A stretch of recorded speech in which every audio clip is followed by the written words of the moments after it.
Hi, everybody. Good evening. Welcome to the webinar. It is Thursday, September 12th, 2015. So the idea of this webinar is that it's for siblings and about siblings. And so part of what I'm doing tonight, there might be some parents on here and you might have questions about siblings. You might have some questions that you know that the sibling of your child in treatment has. And of course, there are siblings that are also in attendance this evening. As I said before, please submit the age of the sibling asking the question when you submit a question, if you submit a question. And I don't know how long this will go because this can go as long or short as needed. One of our goals also in doing this was to provide siblings with a point of contact, with a connection, and of course with some support. Part of also what I want to do is model for parents about ways to respond to sibling questions, sibling concerns, sibling issues, sibling feelings. So that's also a goal of tonight's webinar. And then I'm going to talk specifically about, in general, what siblings can do, and then what specifically parents can do to support the sibling process. In fact, why don't I start off with that, and then we have two pre-submitted questions. If you have questions, please submit them at any time to Stephanie, who's moderating for me this evening. She'll pass them on to me when there's empty space in the webinar for me to address them. So I'm going to start off with two general principles. I get a lot of questions from siblings about what can I do to support my sister or brother. And here's the most important thing. It covers a range of ideas, but the most important thing you can do is become interested in their work. Become interested in the things that they're learning about. Not just as it applies to them, but as it applies to you. I can think of nothing more valuable than for a sibling to say, I watched a webinar or two, or I watched one of the books, I read one of the books that you had been assigned to, or that mom or dad had been assigned to. And here's something that I'm learning and getting out of this process. Here's something I'm aware of. One of the most validating and supporting things that your siblings, the siblings of people in treatment, can hear or experience is, I'm not the only one who needs help. I'm not the only one who doesn't have it all together or have all the answers. One time I was talking to a sibling who was preparing for a sibling visit at a therapeutic school, and both young adults, the sibling and the one that she was visiting her adult brother. And she said to me in anticipation that she was incredibly nervous, that she was afraid that she might say the wrong thing, that she didn't want to mess it up. And she was very unsure of herself. And I said, why don't you start off with that? That's going to be so wonderful for him to hear, because he's been in this really vulnerable process, right? He got in trouble. He got sent to treatment. He required this level of intervention. And so already he's being asked to be vulnerable, to open up. So when a sibling can say that, they don't need all of the lectures and the wisdom. That could be something that you share along the way. But maybe more importantly, sharing your vulnerabilities, sharing your struggles, sharing what you're learning, sharing your own process. I even think, I say this to parents all the time, if your brother or sister, I got something with my throat tonight, so I'm going to be drinking some water during. If you have a brother or sister that's in treatment, one of the most effective ways to support them, if they're struggling, say, with peer pressure, with escaping, self-medicating, whatever it is, talk about your own struggles. Sometimes I seek to escape. Sometimes I try to avoid pain. Maybe it's the same way as you. Maybe it's different than you. Sometimes I'm struggling with peer pressure. I worry about what people think about me. And what you'll find, not only are you creating emotional safety in that relationship, but you'll also find that they will then start to draw upon their wisdom. Might even give you a little lecture back. Here's something I learned, right? What I've learned is if they're not supportive of you, they're really not your friends, or it's important to not care what people think about. Those same trite lectures that you might give, but they own it more when they say it to you. So be interested in what they're learning for your sake, not just for theirs, right? Share with them some of your struggles or how you can relate to their struggles, and don't show up having everything figured out. Those are the three ways that I can think of, and this applies to parents in some ways. I think all those principles apply to parents, but I think for siblings, I would give you the same message, that these are ways that you can show up for your sibling. There was another question, I forget what it was, Stephanie, that I was going to speak generally to. I said it at the very beginning. What you can do to support your siblings, how you can help. Maybe I'll think of it a little bit later, or it'll come up, or you'll remind me. All right, let's get to the pre-submitted questions. The first pre-submitted questions are, the first one is, our two sons have a lot of sibling rivalry. How do you help with that? I think in a lot of ways you get to take the step to keep everybody safe in the family. And here's a broader principle for parents. Um, I think maybe the simplest thing that you can do to change your communication is stop talking about it in terms of this is what you need to do. This is where I think you're broken or sick or not healthy, whatever the word, whatever the language is. If you can change it from a you message to I'm not comfortable with this. This is what I need. I was even talking to our staff the other day, and they were talking about a simple boundary like not practicing fire safety. And it's okay, I said, for the staff to say, I'm not comfortable the way that you're near the fire right now without your fire gloves. I'm not comfortable with the way that you're using the knife, so I'm going to take it away because I need that to be comfortable. I think you can say the same things to your children. This is what I need to feel okay. For your young adult children, for your adolescent children, you don't have to be. See, this kind of language doesn't make it right or wrong. It's unassailable. It's non-debatable. It's not up for negotiation. It's this is what I'm comfortable with. And the side benefit is you're not making them wrong. You're not making it about them being the project that needs to be fixed or that is broken. So it's much less likely to evoke a defensive response in them. So remember that skill, that tool. And a lot of parents are afraid to say it. But the phrase, this is what I need, this is what I feel comfortable with. So I think you can ask questions. I wouldn't, I think in a lot of ways, I think parents try to fix this rather than understand it. And for the sibling that might be at home, I think there could be a lot of pain. There could be a lot of hurt. There could be bullying one direction or another. There can be a lot of drama, a lot of pain, a lot of sadness, a lot of hurt. There can be something in the relationship. And if all we do is go try to fix that behavior, then we're not allowing ourselves and the child to understand what it's serving. So I think more than anything, listening and understanding. Children need resonance. They need listening much more than they need behavior modification. And like I say in my book, before you go in trying to change behavior, please pause and take a moment to listen to what the behavior is telling you. If you can listen to what the behavior is telling you, if you can help the child give that behavior a voice, they can fix it themselves. And that's part of what we try to do at Evoke, is give their symptoms a voice. Because aren't our symptoms just our pain, our sadness, our grief, our wounds, our insecurities? Aren't they just the voice of those things? So what I would say with this is listen, see if you can help them give it a voice, see if you can understand it, really remove the energy of trying to fix it or make it go away.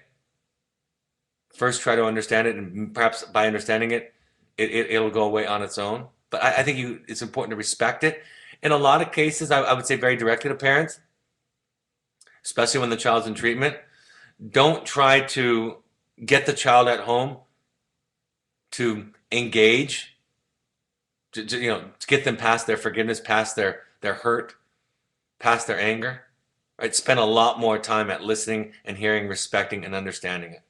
So that's what I would say to do to it. And then you can talk about in terms of the emotional safety of the family. This is what I need. I'm not comfortable with this kind of fighting. I'm not comfortable with these kinds of things. So this is going to be my boundary. That's really where our boundaries come from, is from what we feel comfortable with, what we need in a relationship and in our house, in our lives. My older son doesn't want to know about his sister in the program. He is angry and hurt by her disrespectful behavior, and I don't know how to be helpful. That's very similar to the thing that I just said. I would not try to force or push or coerce or therapize this older brother into responding to his sister. If I was coaching the sister, I would ask her to say, tune into ways that you might have hurt your brother, ways that you affected the family. I mean, the ideal response from the sister is to say, you know what, I can understand. I can understand from what I did, the lying, the stealing, the yelling, whatever it was, the abuse that I inflicted on you, that you might be angry with me. I think in a lot of ways, I'll ask a sibling like this, and I'll do that through the therapist. You can do this through the therapist, is ask them to consider writing an impact letter, a letter of accountability to a sibling if they're this affected, right? So that might be one thing that I might do to make it safe, to lay the groundwork for this older brother. And then for this older brother, again, I would spend a lot more time respecting, resonating, understanding, validating his pain, even validating the way that he's dealing with it. Because don't we all, when we get hurt, put up a wall and pull back to protect ourselves from getting hurt again? I mean, who on this webinar can't relate to that instinct, to that inclination? So I think that's very important to again, focus on listening, understanding, validating before we go into trying to change it. And oftentimes that can be the road to change. And then the sister out in the program might have some stuff to say that can make it very, very safe or safer for her brother. My brother never spoke to me so much before. Excuse me, my brother never spoke to me much before. So why do I think he's going to want to talk to me now? I'm 12, he's 17. That's a great question. Part of what we're doing at the program that your brother is at is we're teaching him to use his words, right? We're teaching him to learn how to feel. We're giving him experiences so that he can be stronger. Because a lot of times we don't want to talk because we don't want to feel. We don't want to feel hurt. We don't want to feel sad. We don't want to feel scared or insecure. So the reason that you can maybe look forward to more conversations than you did before is because we're giving him tools and skills to be able to express himself through his words instead of by acting it out, right? That's part of it. And he's going to, in our program, really come to love and appreciate the value and what it feels like to communicate. Another thing, let me get a drink of water. Another thing for all of you to understand, this is a wonderful time for introspection, for reflection, for thinking about yourself. Right? It's so easy in life to be distracted, to take things for granted, to find ways to escape our feelings. And out there in the wilderness, in the mountains, in the desert, your brothers and sisters are learning to feel and think a lot more. Learn what they took for granted. Learn what they're grateful for. Come to understand what's important to them. And in many cases, that's going to be an increased interest in being connected to their siblings, to their family. So those are the two reasons I would say that it's likely that your brother or sister, whoever you are, this applies to everybody, might be more willing or wanting to talk before. They become much better at talking about feelings and relationships than they were before. And thank you for joining the webinar, because even you saying, I wanted to come on, or I was interested, or asked this question, there's so many times when I'm doing this particular webinar for sibling, when I say to the siblings, if you're allowed to write at this point, or if you can write through your parents, tell them the question you asked me. I think so much that can be a great start to a better dialogue, a better discussion between you and your brother or sister. So that's an idea that you might try, is tell him that you attended this webinar and tell him what questions you are. And start with lots of questions too. What he's learning, ask him what lessons he's learning, what he would bring back to you, what he's learning about his relationship with you and his family and his parents and the problems that he was having before. So yeah, thank you for that.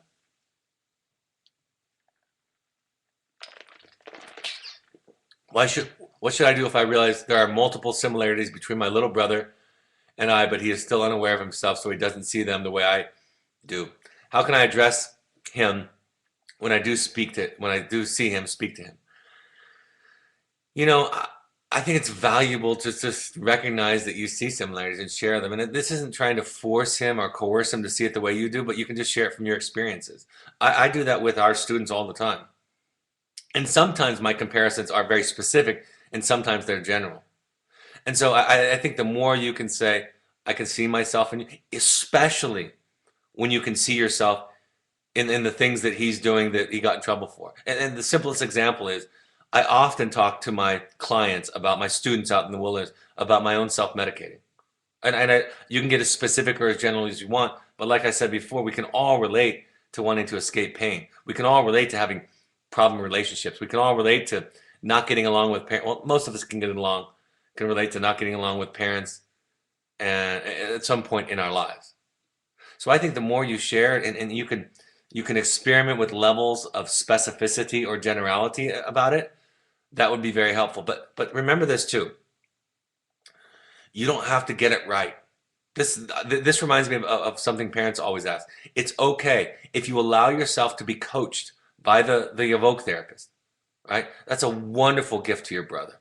And so part of what I would say is just show up and just start sharing and tell the therapist, I'm open to the same type of feedback and coaching. A simple example, I get parents on the phone with their siblings for the first time or during a visit. And sometimes we have some siblings will make visits or do phone calls also. Depends on the therapist thinking it's appropriate. Um, and a parent will say something accidentally shaming, right? Something that's um, shaming or attacking. And I'll say, hey, wait a second. Let me just, if I can help you with that, is that okay? And they'll say, absolutely. And I'll say, instead of saying, you need to do this, just tell them your own experience with this. Just tell them how you feel, what your experience is with this thing, this example. Maybe can you share with them an area that you can relate where you struggle like they do? So if you're willing to be coached, if you don't have to get it right, right? And then the opposite is when parents come in, or siblings in this case, come in and they're afraid to say anything because they're afraid to mess it up. And that's just another way of thinking you have to get it right. So show up and be vulnerable. Show up and be scared. I'm afraid. I'm nervous. I don't know what to say. You know, my statement that I make all the time is if you're authentic, you can't lose. And so if authentic means I'm scared, I'm insecure, I'm unsure, I'm nervous, I'm afraid to make a mistake, I'm afraid to say the wrong thing, I don't know what to say. I can see many similarities and I don't know how to talk about those. What would you like from me? All those kinds of things are incredibly authentic. My sister and I have a close relationship. Will she open up to me more or will our bond change? She is 17 and I'm 13. We're laying a foundation. Excuse me. We're creating a foundation. We're giving her tools and skills. She's building up emotional strength while she's here. Just like you build up strength when you exercise, she's kind of in emotional and mental health gym, right? So she's getting stronger. She's gone through some very difficult things while she's been with us. She's had to talk about some very difficult things in front of her peers. She's had some very difficult discussions, I imagine, with her therapist in letters to mom and dad. So having said all of that, when you combine the new skills that she's learning, when you combine the new strength that she's developing, and then you combine that with what I said earlier about she's thinking about herself more and not taking things for granted as much. I don't know your sister specifically, but those are the things that build the ability, the willingness to be able to talk more. So my answer is, I remember one time I brought I think she at the time was probably 16, I brought my 16-year-old daughter out to the field and she sat in a girls group and we did an introduction group and we did another group. And after the group, I said to my daughter, so what'd you think? And she said, the thing she said is, I can't believe how open and honest all those girls were. I've never seen anything like it. And I bet you if you'd asked those girls what that group was like for them, they would have been like, well, this is just what we do every day. This is normal to us. It's so safe out there. And they get so strong in what they do. And it starts off very difficult for them, very scared. I think all of us can relate to how difficult it would be to walk into a group of strangers and be invited or asked to open up about some of your deep, dark fears and insecurities, frustrations, anger, hurt, all of that. That's hard to do for any of us. And then we look at these kids and we think how amazing that they can do this.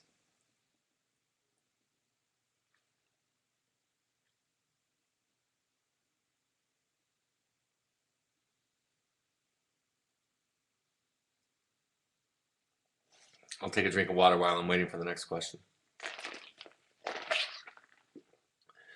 I feel like my brother used to hate me. He is 17 years old, and now I hear that he keeps saying that he loves me. How do I know this is for real? I am 12. That's a great question. My belief is, not knowing him specifically, my belief is that he was angry and a part of him did hate you because a part of him hated himself. But it was easier to hate you than to hate himself. And so now that he's coming to love himself, coming to think about things, he's reconnecting to his love. See, hate, when we hate, It's a defense, a protection, an armor that we wear so that we don't feel the more vulnerable feelings, right? I can think of it in my life in every facet. When I hate somebody or something, I'm just protecting myself from the hurt that is beneath that. And so the way that angry young adolescents cope a lot with pain and fear and insecurity is they turn it into hate. It's a lot easier to feel hate than it is to feel love and hurt. And now that he's learning to feel more and open up, he's understanding that he was just hurt. He's understanding that he might have just been jealous, that he might have had frustrations or disappointments or upset with you. And he's learning that he can talk about it in those ways instead of using the words hate. And he's also reconnecting to his love. And that's going to be hard. It's hard for all of us. It's going to be hard for him to maintain that. And so when you say, how do I know this is for real? I think you can be very, very confident it's for real. The question is he going to have the strength later on, as time goes on? This is the question for all of us. Is he going to have the strength to be willing to feel the hurt, the sadness, the insecurity, the vulnerability, the embarrassment, the grief, and not, again, hide behind hate and anger? That's the question.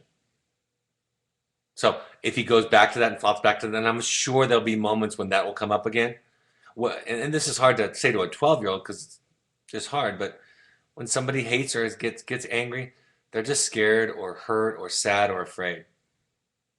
It's true of all of us. Anger always covers up another more vulnerable, hard to feel emotion.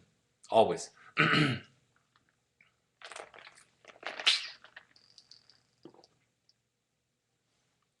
Thank you for that question. If we could all remember the answer to that question as I gave it in all of our lives and all of our relationships, we would do so much better, have so much more compassion, understand each other, be able to be there for each other, not be reactive to others. So when somebody hated us or got angry at us, we would just see them as scared. I remember one time when my kids were 5 years old, 6 years old, we were watching Peter Pan, the Disney version of Peter Pan. And I remember, I think at the time my son Jacob was 5 or 6 years old. And he said to me, talking about Captain Hook, he said, "Hey Dad, he's not bad, he's just sad, right?" And I said, "That's exactly right, Jake. He's not a bad guy, he's just a sad guy. But he covers it up with all this stuff because he doesn't want to feel." That's what we do. All right, there's another question coming in. It's difficult to trust my brother now. What's my part in actively rebuilding this trust? 26-year-old brother. You don't have to be in a hurry to trust him. It's okay to have some trust issues with him. Okay, that's the first thing. Parents ask me that all the time. And if he's accountable and aware, right, those two things, if he has some nice self-honesty and awareness, then he'll be patient. Because what we learn in this program is that forgiveness comes on the terms and the timeline of the person who's been hurt, not the person who's done the hurting. If he gets impatient with your lack of trust, that's just evidence of his lack of insight and internalization. Now, at some point, you might challenge yourself to say, I still don't trust him. I've seen a lot. And there comes a point when our distrust, it serves us in the same way I was just describing hate. It protects us from possibly being hurt again. And I don't get to decide when that line is for you. You know, you get to decide that. But it's important to ask yourself the question, am I trying to prevent myself from never getting hurt again? And if that's what you're trying to do, and only you can answer that, then what you know is this isn't going to work. Because I'm going to be hurt. People that love me will hurt me. So you get to decide. And don't be in a hurry. And own it. What I mean by own it is, instead of saying, you need to earn my trust, saying, I'm not comfortable yet. I don't trust yet. That's mine. I own it. If people start talking about like, you need to do this to earn it, then they just start debating about whether or not they've earned it or not. and then they think they've earned it and you think they haven't. And fact of the matter is you don't feel the trust anyway. So own it. It's yours. You get to give it or not. Don't be in a hurry. And if your brother's accountable and aware of himself, can see himself honestly, he'll be patient and respectful, and he'll even own his contribution to you not trusting him. And then in the end, ask yourself the question, is it getting to the point where I'm holding up this wall so I'll never get hurt again? And if that's happening, your question to answer, not mine to give. If that's happening, then you can begin to challenge yourself and say, is this just an unhealthy way of me coping in life? Because there's a lot of people, a lot of us that go around having big walls up, never trusting so that we don't get hurt again. And that's unreasonable.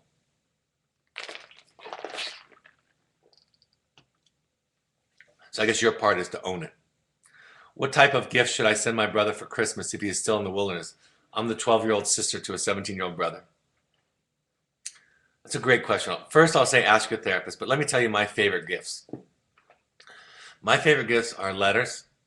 My favorite gifts are pictures. My favorite gifts are something you might make. Just something that you could create. Could be something like a bookmark or something simple. The more simple and from the heart and made by you, the better. We don't want things.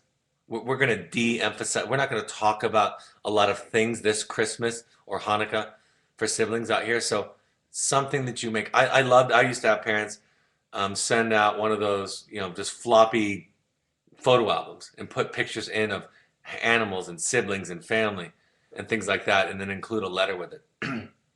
So talk to your brothers and your parents. We'll talk to your brother's therapist. But those are the things that really matter. We're definitely trying to shift the holiday season out here for our clients and students. We're trying to shift it away from things and material possessions and connection and experience and family. So that's why pictures and letters and bookmarks or little crafty things that you might make would be much better, much more welcomed. In fact, we're not going to welcome anything that looks like too much of a gift. Sometimes I would have people send out things like a frisbee or hacky sack or a Nerf football. Talk to your wilderness therapist about that, because that can be something. But that's the most. That's the most. And they'll get lots of. They're going to get Thanksgiving turkey, stuffing, salad, pumpkin pie, apple pie. They'll get all of that next week. And then at Hanukkah and Christmas, they're going to get all the traditional food around that time. So the next 5 weeks is going to be fantastic for them out there in terms of their celebration. They're going to focus a lot more on family also.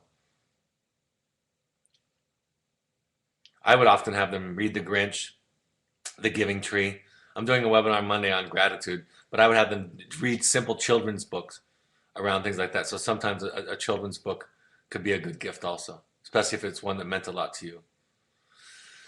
My brother and I are over 6 years apart in age. A lot of what he has been struggling with occurred after I went to college and left home. We won't be living in the same state when he leaves Evoke. How can I help when I'm far away? Excuse me. I tried to be available via text phone calls, but he wouldn't remember to text call back.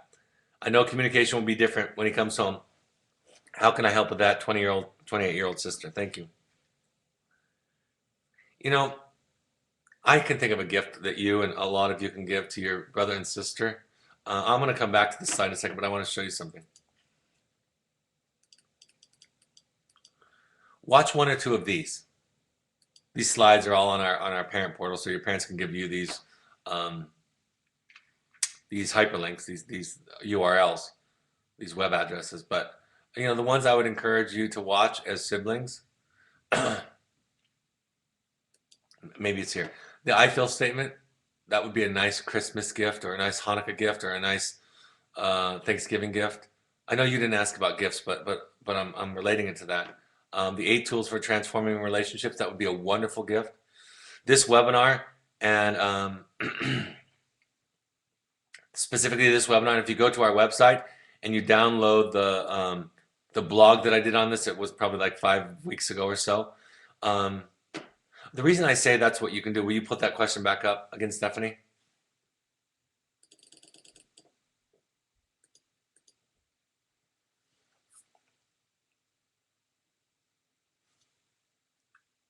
The other one, the one that was right after that, about the 28-year-old sibling and what will be different.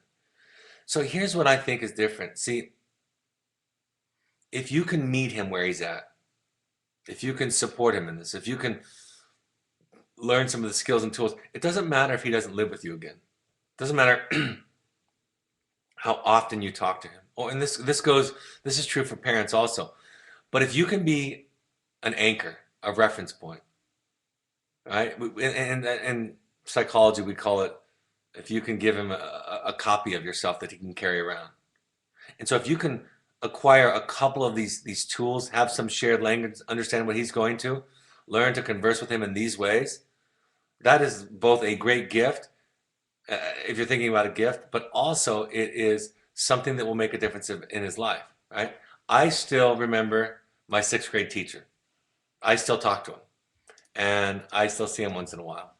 The other one that I thought was a good one, I just thought of when I was doing that, and you can put it right back up, Stephanie's containing. That one on containing is probably the third one that I would say.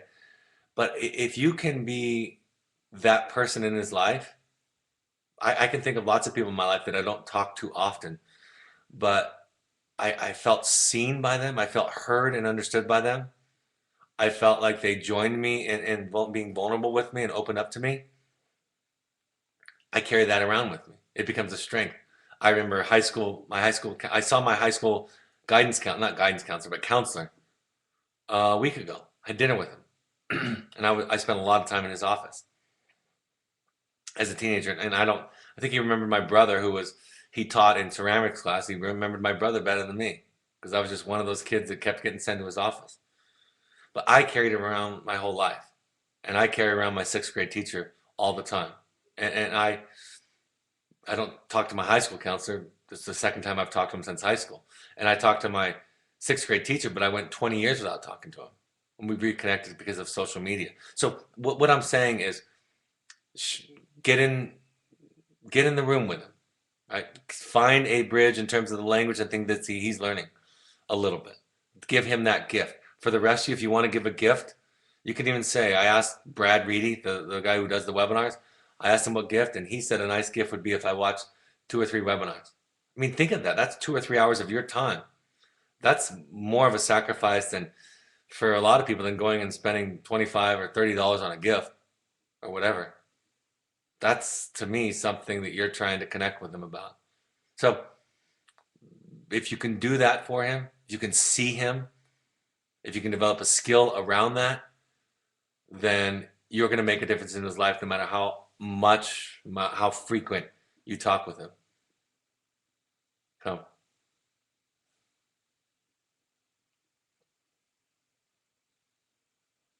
although I have a conflict of interest with this next thing I'm about to say, I still believe that it's true. And that is maybe your parents have a copy of my book or get a copy of my book and understand it because it teaches about wilderness therapy and it teaches the 8 most important lessons that I've learned as a wilderness therapist. And then it'll help you to see him more. You will develop a greater capacity to be there for him, to listen, to respond to him, to understand him. You'll develop a more compassionate perspective even when he or she does really stupid things because of the book. So that's another thought. How can I best support my brother while he is at a vote and after he leaves? 24-year-old brother. I think I assume this came in maybe a few moments ago, but same thing that I'm talking about. Best thing that you can do is be interested and learn a little bit about what he's learning and share that with him. One of the reasons why I love the experience of my son going to our program several years ago, it gave us shared language. We now had some shared language to talk about things. I now understood what an I feel statement was. I now understood what it meant to really listen to somebody without judgment. Right? That's what my son came to learn also. That's what we learn in this stuff. So, best way you can support your brother is do a little bit of work. I'll tell you this, if your response is, and I hear this all the time, even from parents, the most common response I hear when I say things like this is, but I'm not the one with the problem. You're not the one with his problem, but you're the one with your problems, and we all have problems.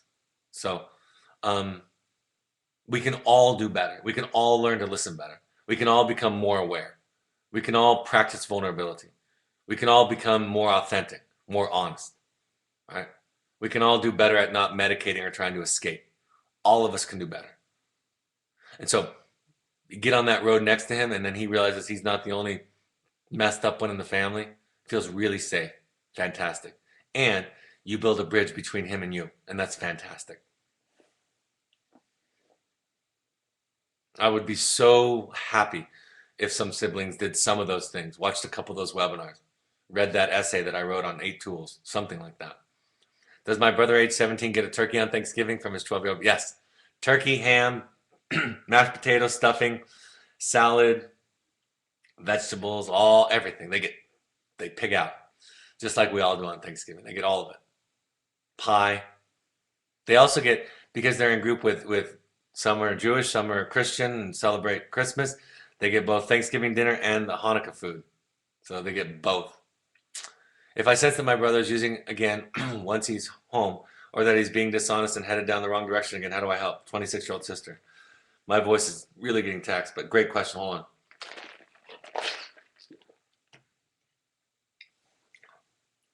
That's probably that's a hard question. My answer would be do what you feel comfortable with. And that could include anything from confronting him. That could include telling him that you're noticing it and that you're scared, asking to have an honest conversation with him. That could include you telling your parents if that's what you saw. That would be your call. If you thought that would be helpful to the process, the end answer is what do you feel comfortable with? And what do you think will be helpful? And are you willing to? There can be this line between, and you get to ask it, but there can be this line between how can I be helpful and am I just trying to make him like me? But do I also, because he likes me or looks up to me, do I also have his ear in a way that my parents don't? So it's a very difficult question to answer in general. It's very difficult to answer in general, but I think those are all the thought processes that go on for me as I think about that question. How can I be helpful? Do I just want him to like me? Do I have leverage? Can I get him to talk to me? Can I keep him talking to me? Can I ask him questions and challenge him from a loving place? I think the things not to do is get angry and communicate anger. Get disappointed and communicate disappointment. Try to shame him. Yell at him. Those types of things become reactive. Those types of things that lead to shutting down. But I can imagine being very passionate. And if your relationship is very close and loving, I've had siblings say, you're full of it. This is nonsense. I know you're just playing a game. I know you're about being using some colorful language. I've had siblings confront their siblings like that before, and the sibling has responded in a way that nobody else would have. They wouldn't have responded to anybody else that way because they knew it was coming from a place of love. They knew it was coming from a place of connection and awareness. So my answer to that question is it's very difficult to answer it in general, but I would take you through the questions about what's your goal? What are you trying to do to be helpful? Is there some emotional reaction that you're having that's about you? Is that going to shut him down? Are you trying to guilt him, shame him, intimidate him? All those things. I would ask all those types of questions. And then we would talk about a potential way to discuss it. And it could involve, if you thought it would be helpful, if you thought it was at that level, telling your parents. It could come to that, but you would get to decide that if you were comfortable with that. You can also have a discussion with your parents around it that says, because I think young adult siblings, they can spend time in the executive system, the executive room, so to speak. That's what we say, the parenting system, right? They can kind of go in and out of that with younger siblings. So in that way, you can actually have sometimes a very adult to adult conversation with your parents saying, what's the best way to handle this? I'm suspicion, or I know that he's using, and you can go tell him that I said that, or we can talk about a way to respond to him. Or maybe we can go to a family therapy session and see how we can respond to him in a way that will be helpful. Because sometimes mom, sometimes dad, the way you respond to him, it's not helpful. You yell at him, you nag, you do these other things, and that's not helpful. And so what can we do that'll be helpful for him? And if your parents are willing to work with you on that level, you're in great shape.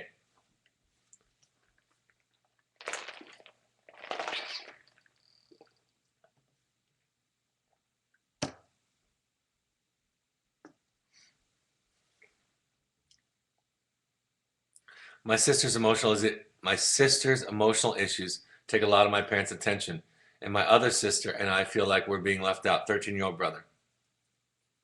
You are. It's not a feeling, it's true. The- and I think it's okay to feel that way, and I think it's part of the benefit of your sister being at Evoke is that some of the attention and energy can be on you, and it's hard. That happens when children are acting out the way your sister probably was. That happens when children have learning disabilities or autism or something else going on for them or a physical disease. It's true. And what you need to know is that it's okay to feel angry, jealous, hurt, sad. It's important for your parents to listen to that, to not try to talk you out of it, to not try to explain why it has to be that way so that you don't feel upset. It's very important that your parents not try to take away whatever feeling you have, but they spend what time they can listening to you and validating it. So it's absolutely a normal thing to observe, a normal thing to feel. It's a reality. And your parents ideally respect that and understand it and see it and listen to it. That's my response.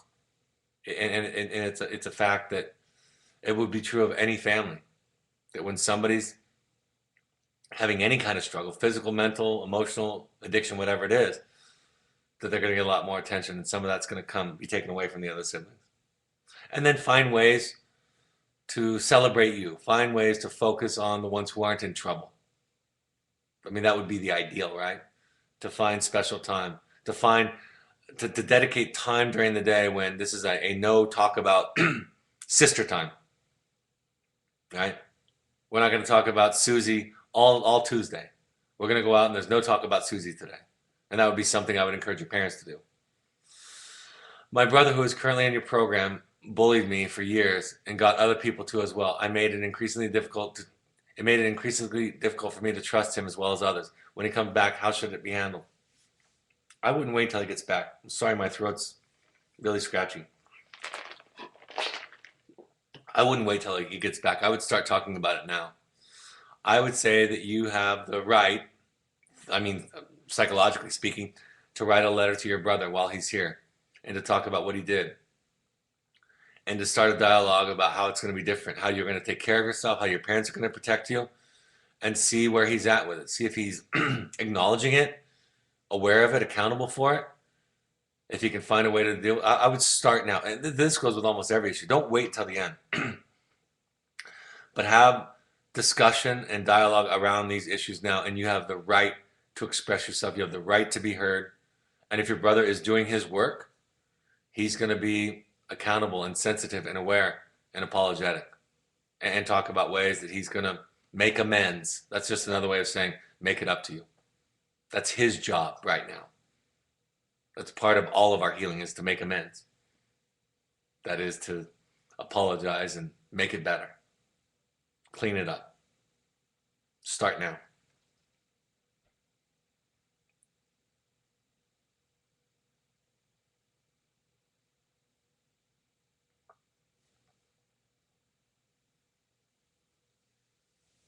Sometimes my sister and my parents would get into fights, and I felt so guilty for not being able to stand up, for not helping either side. 13-year-old brother. Well, I think that's a normal feeling to feel, and what I would tell you is it's not your job. It's not your job to get in the middle. It's not your job to solve it. I understand the pain, the powerlessness, the helplessness that you felt. All of that's real. I wouldn't try to talk you out of that. I would try to talk you out of the idea that it's your job. And in fact, in that moment, it's your parents' job to make sure that you're safe, number one. And then when they can't do that because they're not dealing with whatever, or they're dealing with something that's outside their control, it's your job to find a way to make yourself feel emotionally safe. And I would just say, what I would say if your parents were in the room and maybe they're with you right now, is I would encourage them to be conscious of that, to be conscious of the trauma that you're exposed to during those fights, and for them to do what they can. And they can't control the entire situation, obviously, because your sister's involved and she's in control of half of it, and she's an unwilling participant, I assume.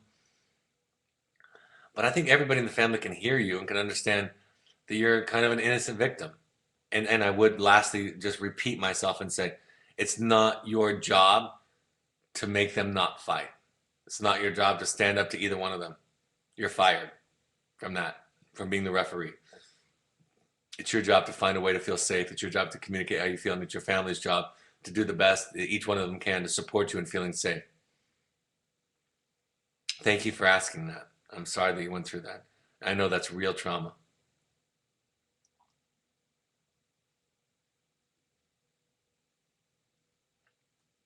I feel like I wasn't there for my brother when he needed me, and I don't know how I can fix our relationship after he leaves. 16-year-old brother. I would start with just telling him, asking, write this to him, and ask him what he. My question to him, if I was you, is, what do you need from me? What can I do to be helpful for you? How can I ask me? What do you need from me in terms of being there for you? I feel like I wasn't there for you. So sorry, folks, that my throat is this scratchy and tickly. Um, and then if he asks you for things that you can give to him, then you can do it.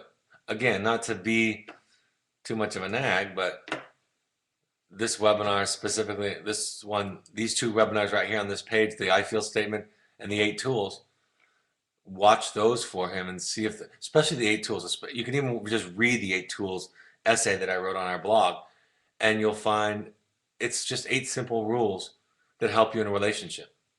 And those, in those ways, those 8 ways are simple ways that you can transform, change a relationship so that you can be there for each other. Running out of water. So that's my thought. Ask him what he needs. See if you're willing to give it.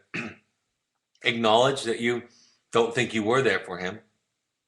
And then educate yourself just a little bit so that you can be there for him in these new ways.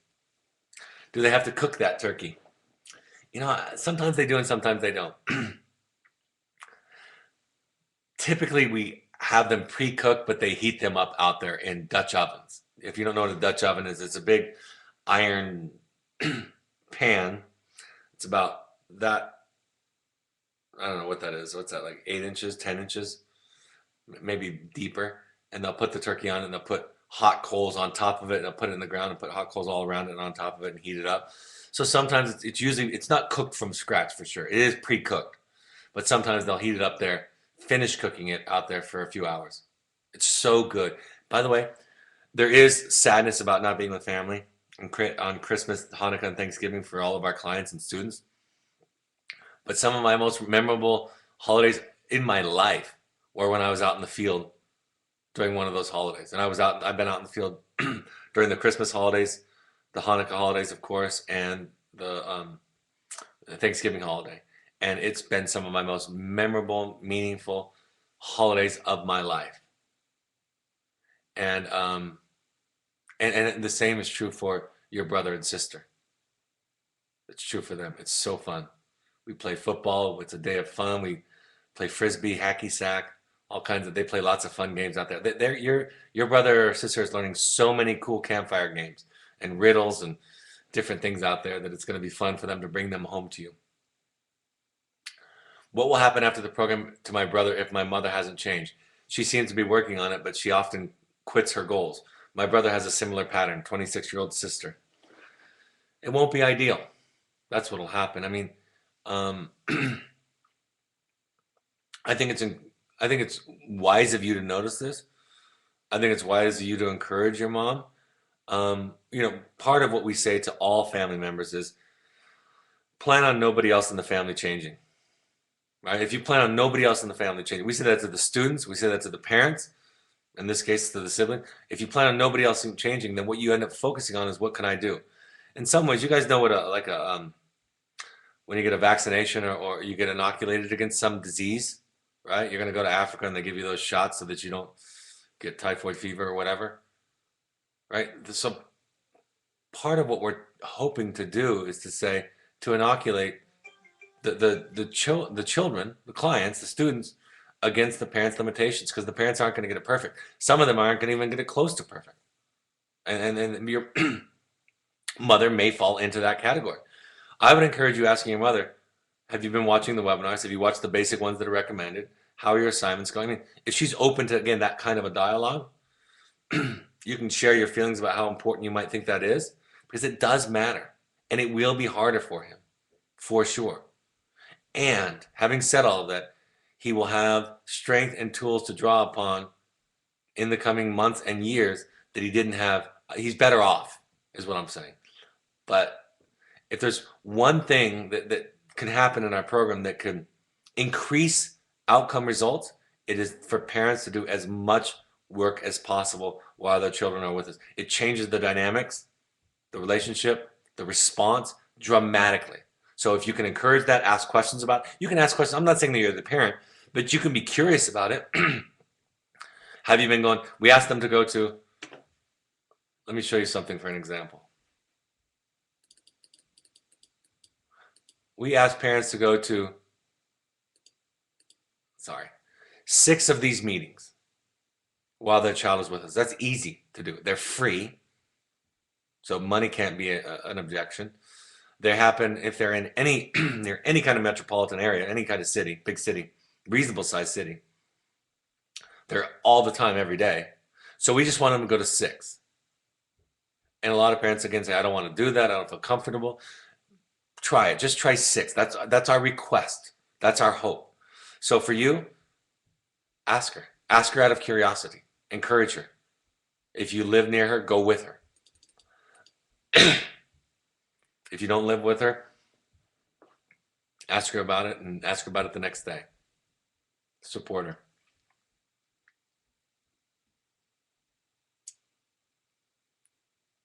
I think it's like fighting a fight with one hand tied behind your back when your family doesn't do the work.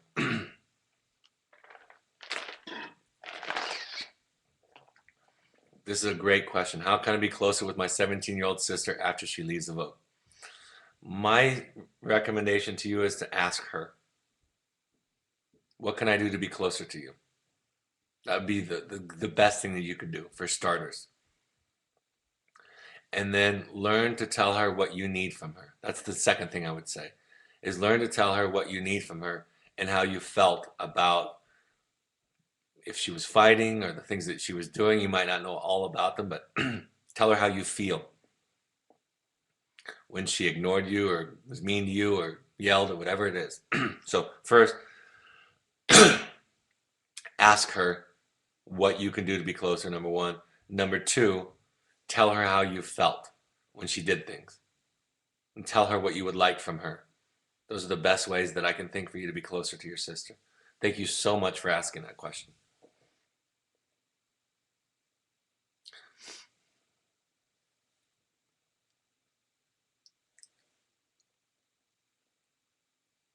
All right. All right. If any of you were on this webinar tonight and you would like an Evoke t-shirt, and then you can take a picture in it, email me at brad@evoketherapy.com. And we'll send you a t-shirt, then you take a picture of it, then you send it to your brother or sister. I think that could be cool. Tell me your size too. And gender. We have male and female style shirts. Next week, we're going to be hosting an event in New York City on Wilderness, a play that'll be touring the country next year. Going to be doing a New York City parent support group. Going to be scheduling LA and the Bay Area coming up in the next month and a half or two. If you can possibly get to one of these intensives, we would like everybody, even young adults, can come to the Finding You one. So if you want to go to an intensive, it's a 4-day outdoor experience where you're just doing your own work. It's fantastic. It's experiential. It's emotional. It's fantastic. You're welcome to come. This is Finding You is for any adult. Heroic Parents is for parents. And then we have some additional ones coming up. You can email with more questions at intensives@evoketherapy.com. You can also look up on our website about our Pursuits trip. These are for more adventure trips, less therapeutic, more sober fun. We want all parents to go to these 6 meetings. If you're a young adult and you want to go to these meetings, that would be also another gift you could give to your brother or sister for the holidays upcoming. Follow us on Twitter, Facebook. Our Twitter and our Instagram are both at Evoke Therapy. And then you can go to our blog. That's where you can find that article on the 8 tools. Love for you to look at that. You can buy the book on Amazon. You can go to our foundation page. It has all of our books that we recommend. to people, and you buy them there, 10% of money goes towards people who can't afford therapy. You can also get the book on Audible. The next webinar will be this upcoming Monday at 6:30 p.m., November 16th, and it'll be on the subject of gratitude. I love doing this one. It's something that I've become much better at, much more grateful at, the older that I've got. So all the parents and their siblings are welcome to attend it. Have a great night. Thank you so much for attending on behalf of your brother and sister. I thank you for participating. Thank you for this point of contact. I hope this helps you to feel a little bit more connected to your brother or sister, and look forward to hearing stories about the connection. Have a great evening, and I'll talk to some of you next Monday. Bye-bye.